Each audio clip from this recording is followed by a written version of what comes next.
speculating on this. I don't know. But I mean, a lot of this rings true. So I'll come to you in a second, Ryan. They escort the man outside. Instead of taking him straight to the hospital, the doctor, the logical thing to do with somebody who's been in a windowless cell for 3 months without food or water for 4 days, they sit him in a chair and they interview him. Asked by Anderson Cooper what is known about this man, Ward admits, well, we don't know because as you can see from the report, he's in a deep state of shock. She says she knows nothing about the man or if any of his statements are even true. Everything in the report is taken at face value, from the guard opening the door that, quote, they were not allowed to film, to the prisoner's claim. So that's what I would be a little bit skeptical of. It just seems too good to be true. Call me cynical or whatever. I look at that and immediately I was like, I don't know about this man, It's just weird. It's weird.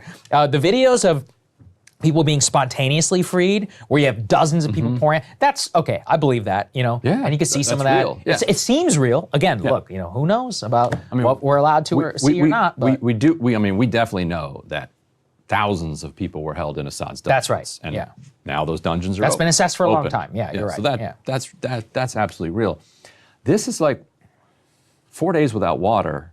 That's a long time. 4 days without food is one thing. Isn't there the 3 rule? It's like 3 days without water, 3 weeks without food. Was it 3 seconds without oxygen or something? I forget what the number is, but I can hold my breath more than 3 seconds. No, so what is it, 30 seconds? 3 minutes? Maybe 3 minutes. 3 minutes, 3 minutes, yeah. But so 4 days without water, 3 or 4 days without water, your face would look different. Your face would be parched. Yeah, you'd be sunken. You just look your tongue would be completely like they said. There's no waste. swollen. There's no bathroom. Right. Well, where's the bucket? What was happening? Yeah, exactly. Why did you not hear the gun? Yeah, well, you didn't hear the gun. Did he not notice that the entire prison was emptied out? Because there's cells everywhere around him. The previous videos of people have been so. The moment that lock pops off, boom, they're all rushing out, right? And people are screaming, cheering, and they're so happy to be freed, etc. Yeah, this one just doesn't seem right to me. I could be wrong, totally. Maybe somebody should find this guy and ask him and get his whole backstory. They say he's been 3 months. He says he's from the city of Homs. Let's go to Homs. Because somebody go find this guy. Yeah. And just be like, who are you? Did you actually get in prison? Or was this all an act? Or maybe you were a legitimate prisoner and they told you to act this way? Listen, they want the best media in the world. Right now, there's a fierce debate here in Washington. Remember, their leader, al-Jawlani, is a wanted $10 million bounty terrorist by the United States State Department. The Brits are currently wondering whether they should take him off of their list so that they can diplomatically recognize his government. Again, which, frankly, they should. I don't have a problem. Like, look, I'm a person who said, I'm not pro-Taliban, but they won the Civil War. It's like, okay, what are you going to do? I think what troubles me in this case is that this is a group which explicitly at one point was understood to be an al-Qaeda-backed regime, but then we decided that we hate Assad more than we hate them, and so we're all just okay with them taking power, and we're not really asking a lot of questions about what the future of this country is going to look like and the potential fallout, their own religious minorities. There's just so much triumphalism. People hate Assad so much that they're not willing to wonder, like, maybe it's way worse what comes next. And all of the reports are about Jolani and about HTS is that they're branding champions. They changed their name. They distanced themselves allegedly from al-Qaeda. They've been reading books and studying the West and how to have good relations with them. So it seemed to me to fit with something like this. Just me personally, that's what I thought. Yeah, I don't think that she was in on it. No, I agree. I don't think she was in on it. Oh, can you tell the context though about Clarissa Ward? Oh yeah. So the thing that was getting circulated, I think Glenn Greenwald had flagged it. At some point earlier in the war, so it would have been 2016 or 2015.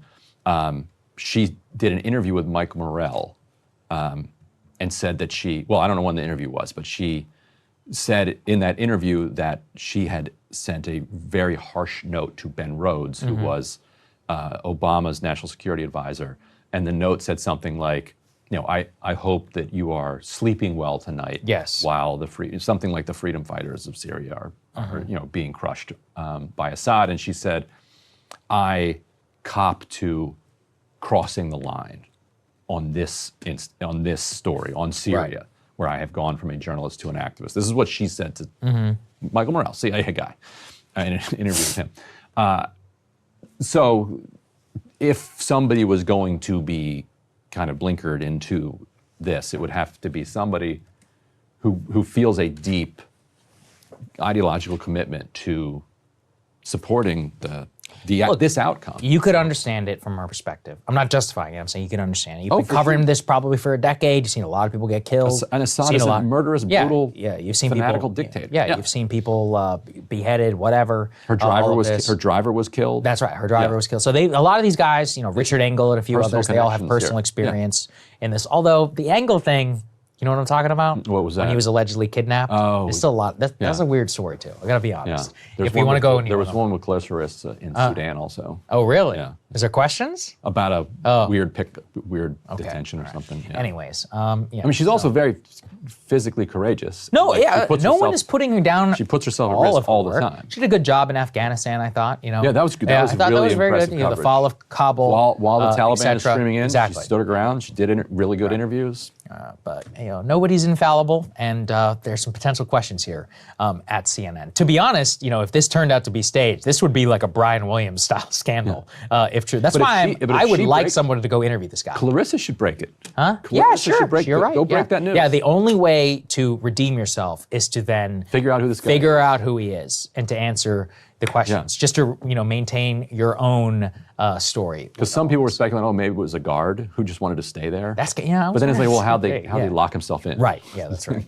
Anyway, weird stuff. Weird stuff. Hey, if you like that video, hit the like button or leave a comment below. It really helps get the show to more people. And if you'd like to get the full show ad-free and in your inbox every morning, you can sign up at breakingpoints.com. That's right. Get the full show, help support the future of independent media at breakingpoints.com.